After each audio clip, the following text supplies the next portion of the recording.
Mpendwa mfuatiliaji wa mfululizo wa masomo haya ya Kesha la Asubuhi, karibu katika masomo haya siku ya leo. Ni huu mwaka wa 2025, Mei 25, mada ikisema utii kwa sheria za kimwili na maadili. Mada ya leo imejengeka katika kitabu cha Warumi sura ya 12 na ile aya ya kwanza. Neno la Mungu linasema, basi ndugu zangu, nawasihi kwa huruma zake Mungu, itoeni miili yenu iwe dhabihu iliyo hai, takatifu ya kumpendeza Mungu, ndiyo ibada yenu yenye maana. Tuombe. Asante Yesu kwa ajili ya asubuhi ya leo. Asante kwa ajili ya neno lako ambalo limeendelea kuwa ukumbusho katika maisha yetu. Asante kwa ajili ya nafasi ya pekee ya kujifunza maneno haya ya hekima kutoka kwako. Asante Yesu kwa ulinzi wako mwema maishani mwetu. Asante kwa ajili ya kila mmoja ambaye amepata nafasi ya kujifunza masomo haya siku ya leo. Ninakushukuru kwa sababu ya namna ambavyo umekuwa pamoja nasi. Tusamehe dhambi zetu na ukatuongoze tukayatende mapenzi yako. Ndilo ombi letu, na tukiamini kwamba utadumu kuwa pamoja nasi katika kujifunza maneno haya, na hata tutakapomaliza kujifunza utaenda nasi katika jina la Yesu. Amina. Tunapaswa kuhifadhi nguvu zetu ili tuzitumie katika kazi ya Mungu wakati kazi yetu inapohitajika. Tunapaswa kuwa waangalifu, tusijichukulie mizigo juu yetu, ile ambayo wengine wanaweza na wangepaswa kuibeba. Tunapaswa kuhimiza hali ya akili yenye furaha, matumaini na amani, kwa kuwa afya zetu kwa sehemu kubwa zinategemea kufanya kwetu hivyo. Kazi ambayo Mungu anataka tuifanye haitazuia kujali afya zetu, ili tuweze kupona kutoka kwenye athari za kazi nyingi tunazojitwisha. Afya zetu zinapokuwa kamili, ndipo na kazi zetu zinapokuwa kamili zaidi.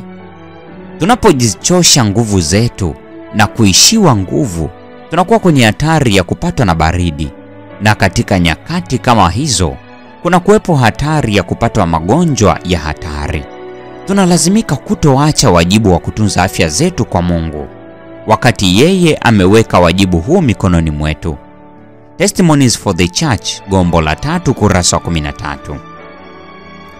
Mungu alimuumba mwanadamu akiwa chini kidogo kuliko malaika na kumpa sifa ambazo zikitumiwa ipasavyo zitamfanya awe baraka kwa ulimwengu na kumfanya akisi utukufu kwa mpaji.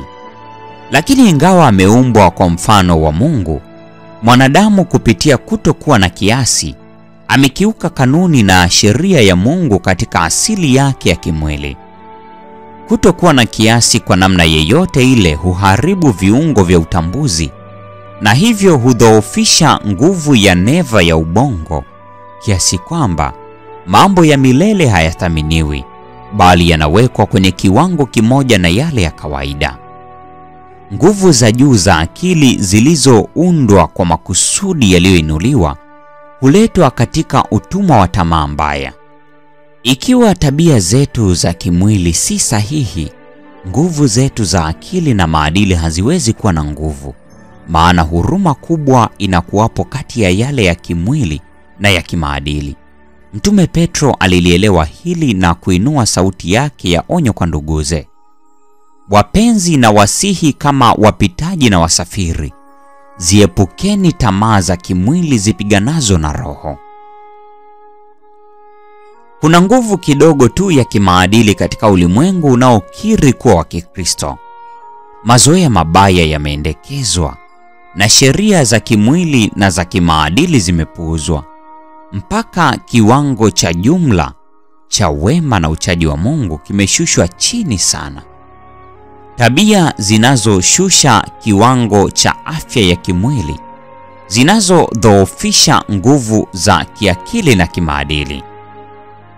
Wale ambao wamekuwa na nuru juu ya mambo ya kula na kuvaa kwa usahili katika utii wa sheria ya kimwili na za kimaadili, na ambao wanaiacha nuru inayoonesha wajibu wao, watakwepa wajibu katika mambo mengine, wakizinyamazisha dhamiri zao ili kuepuka msalaba ambao watalazimika kuuchukua ili kupatana na sheria ya asili.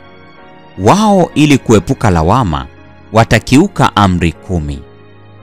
Kuna wengi miongoni mwa wanaojiita kuwa ni watunza Sabato ambao wameshikamana na uthabiti zaidi na mitindo na tamaa za kidunia kuliko wapaswavyo kuwa na miili yenye afya, akili timamu na mioyo iliyotakaswa.